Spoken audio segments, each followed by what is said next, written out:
Spock ear or elf ear surgery that some people are looking for. It's like, I guess it falls under like the body modification. Certain Yeah. websites, when I Googled it, they were like, yeah, you can like go to like a certified like body modification specialist or a plastic surgeon. I find that really bizarre.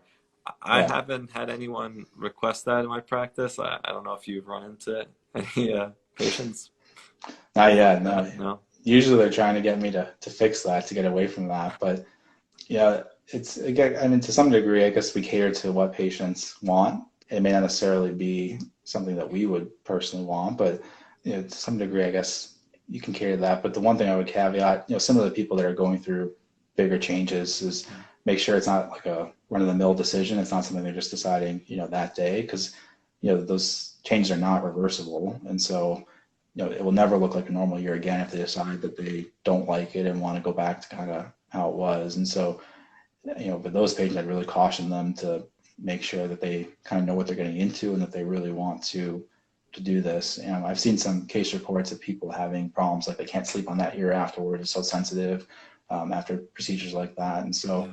and you're kind of doing the opposite. A lot of what we do is to try and make people hopefully feel less self-conscious and kind of quote unquote more towards a social norm. And so with this, you're kind of going the opposite way. And so, I mean, if Yeah. that's what the patient wants, that's one thing, but you just want to make sure they kind of understand that their ear is not going to look like other people's ears. So it's going to attract attention as opposed to kind of distract or not attract attention. So it's kind of a little bit different mindset, I guess, Yeah. with that No, that you have you're to think right. I about. think with like the whole body mods movement, those are some of the same people who get like, piercings and other things.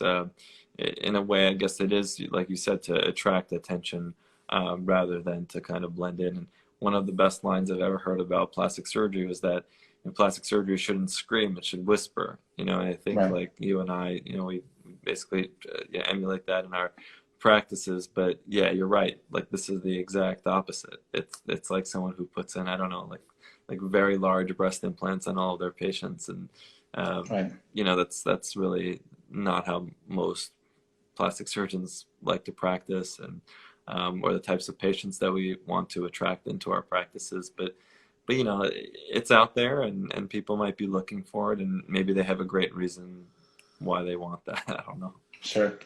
Yeah. Maybe that'll become more the norm. Yeah. You You never never know. know. Yeah, Star Trek is a popular thing. So, It is.